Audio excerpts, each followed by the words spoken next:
Vous êtes-vous déjà demandé pourquoi les prix de l'essence sont si élevés en Afrique de l'Ouest? Salut tout le monde, bienvenue de retour sur Jeune Mali, la chaîne qui décrypte les enjeux économiques et sociaux en Afrique de l'Ouest.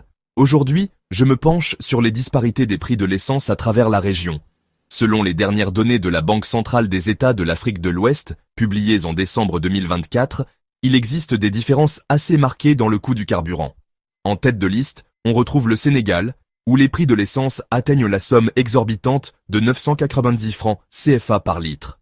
À l'opposé, le Niger propose le carburant le moins cher à seulement 499 francs CFA le litre, grâce à la production pétrolière locale et à d'importantes subventions.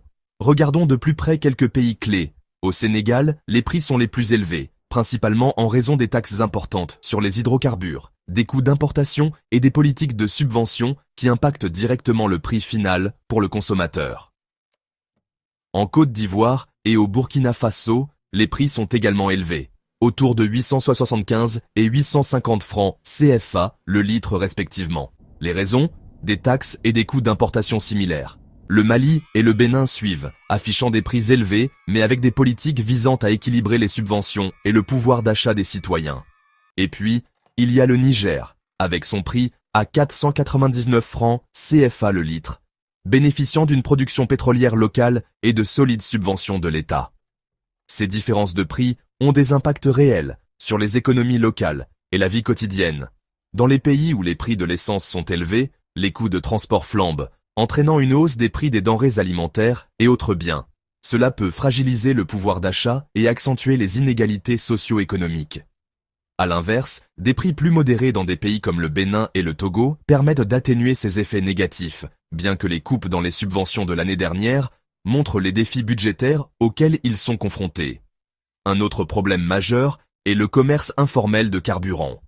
Par exemple, l'écart de prix entre le Bénin et le Nigeria a engendré une contrebande quasi institutionnalisée, une part importante du carburant local provenant de ce marché parallèle. En conclusion, le classement des pays au prix de l'essence les plus élevés en Afrique de l'Ouest met en lumière des enjeux complexes liés aux taxes, aux subventions et aux dynamiques du marché.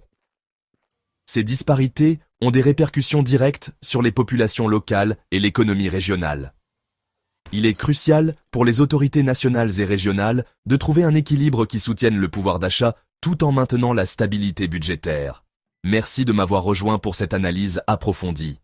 Partagez vos réflexions et vos questions dans les commentaires et n'oubliez pas de vous abonner à Jeune Mali et d'activer la cloche de notification pour ne manquer aucun épisode. À bientôt pour une nouvelle édition de Jeune Mali.